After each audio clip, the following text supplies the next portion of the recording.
बिहार के शिक्षा मंत्री कर रहे हैं बिहार का अपमान। शिक्षक अभ्यर्थियों के समर्थन में जन अधिकार पार्टी के आह्वान पर पूरे बिहार के साथ साथ कटिहार में भी जाप कार्यकर्ताओं ने प्रदर्शन किया। जिला समरणालय के समक्ष जन अधिकार पार्टी के राष्ट्रीय अध्यक्ष राजेश रंजन उर्फ पप्पू यादव के आह्वान पर पार्टी के बैनर तले जाप के नेताओं ने कहा कि बिहार में योग्य युवा एवं युक्तियों की भरमार है, इसलिए शिक्षक नियुक्ति नियमावली में संशोधन कर डोमिसाइल नीति लागू करते हुए बिहार के युवा को ही प्राथमिकता मिलनी चाहिए। एक तरफ महागठबंधन का समर्थन कर रहे हैं, दूसरी तरफ उन्हीं के फैसले का विरोध कर रहे हैं। आज जन अधिकार पार्टी की ओर से पप्पू यादव के आह्वान पर पूरे बिहार में हम लोग शिक्षक नियुक्ति को लेकर धरना पर बैठे हैं। हम लोग महागठबंधन का अगेंस्ट नहीं कर रहे हैं, ये हम लोग बिहार के शिक्षा का हित के लिए हम लोग जो है धरना पर बैठे हैं। हम लोग महागठबंधन का अगेंस्ट नहीं कर रहे हैं, मगर बिहार के जो नौजवान हैं, छात्र हैं, उसके इस पर हम लोग बैठे हैं धरना पर। और हम लोग जो शिक्षा मंत्री हैं, शिक्षा मंत्री कहते हैं कि हमारे बिहार में इंग्लिश और मैथ के टीचर नहीं है, इसी के लिए बाहर से लिया जा रहा है। तो हम कह रहे हैं शिक्षा मंत्री से कि शिक्षा मंत्री जी, पूरे बिहार इंडिया में जो IAS टॉपर बन रहे हैं, UPSC टॉपर बन रहे हैं या CBSE बोर्ड में टॉपर बन रहे हैं, वो बिहार के बन रहे हैं और बिहार को अपमान कर रहे हैं। आप बिहार के मंत्री होकर के बिहार का अपमान कर रहे हैं, ये कहाँ का इंसाफ है।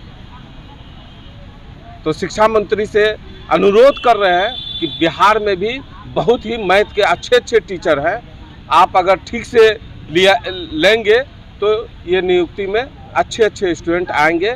आप खाली पारदर्शी करें। नैयर मसूद खान, प्रदेश महासचिव जन अधिकार पार्टी। आपके पार्टी के राष्ट्रीय अध्यक्ष जो है महागठबंधन का समर्थन करते हैं, दूसरी तरफ आप लोग उन्हीं के खिलाफ धरना पर बैठते हैं, क्या है ये राजनीति? निश्चित रूप से आपका कहना सही है। हम लोग महागठबंधन का समर्थन करते हैं, सरकार का भी समर्थन करते हैं, लेकिन सरकार के नीति के विरुद्ध हम लोग आज बैठे हुए हैं धरना पर। एक दिवसीय धरना पर हम लोग जन अधिकार पार्टी के बैनर तले अपने राष्ट्रीय अध्यक्ष के आह्वान पर बैठे हैं। दरअसल शिक्षक की जो बहाली का जो नियमावली है, सरकार बार बार संशोधन क्यों कर रही है, और संशोधन करके आप जटिल प्रक्रिया को जो सामने रख देते हैं, नतीजा ये होता है कि यहाँ के जो अभ्यर्थी हैं वो बहाली में उनको काफ़ी कठिनाई का सामना करना पड़ता है और बाजी कोई दूसरा मार के दूसरे प्रदेश वाले मार के चले जाते हैं। जैसे आप देखे होंगे छठे चरण के पहले शिक्षक की अभ्यर्थी नियमावली में डोमिसाइल नीति लागू थी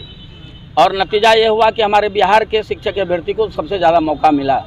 लेकिन छठे चरण में पुनः आपने संशोधन करके नियमावली में फिर डोमिसाइल नीति को आपने समाप्त कर दिया। नतीजा क्या हुआ कि हमारे बिहार प्रदेश के शिक्षक अभ्यर्थी की बहाली नहीं के बराबर हुई, कम मात्रा में हुई और अन्य प्रदेश के शिक्षक अभ्यर्थी की बहाली हो गई। माननीय मुख्यमंत्री जी से मैं आग्रह करना चाहूँगा कि आप बिहार से हैं, आप बिहार के मुख्यमंत्री हैं, बिहार की जनता ने आपको आशीर्वाद दिया है, तो आप आने वाले समय में आप प्रधानमंत्री बनने का भी आप सपना देख रहे हैं, निश्चित रूप से आप बनिए। हम लोगों का भी समर्थन है, आप ईमानदार व्यक्ति हैं, अच्छे लीडर हैं, आप प्रधानमंत्री बनने का सारा गुण आपके अंदर है, लेकिन अपने शिक्षा नीति में आपको बदलाव करना पड़ेगा। ये शिक्षक अभ्यर्थी की जो बहाली है, इस बहाली में जटिलता को आपको ख़त्म करना होगा, डोमिसाइल नीति को पुनः आपको लागू करना होगा। अन्यथा डोमिसाइल नीति अगर समाप्त आपने किया है, इसका नतीजा होगा कि बिहार के कम उत्तर प्रदेश के, राजस्थान के, मध्य प्रदेश के, झारखंड के, अन्य प्रदेश का नौजवान हमारे बिहार में बहाली की प्रक्रिया को अपनाएगा और बहाल उसका हो जाएगा। नतीजा क्या हुआ कि हमारे बिहार में बेरोजगारी जस की तस रह जाएगी।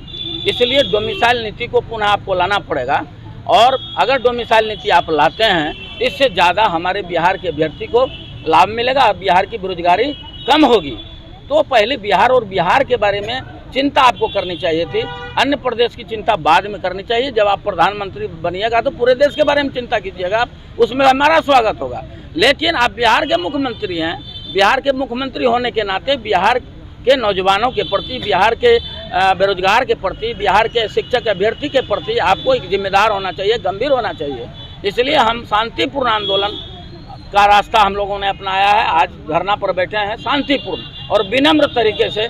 माननीय मुख्यमंत्री और शिक्षा विभाग से हम मांग करते हैं कि शिक्षक की अभ्यर्थी बहाली में जो डोमिसाइल नीति को आपने समाप्त किया है, पुनः आप नियमावली में संशोधन करके आप डोमिसाइल नीति को लागू करिए। इससे बिहार और बिहारी को भी लाभ होगा, हमारे यहाँ के नौजवान को रोजगार का अवसर प्राप्त होगा।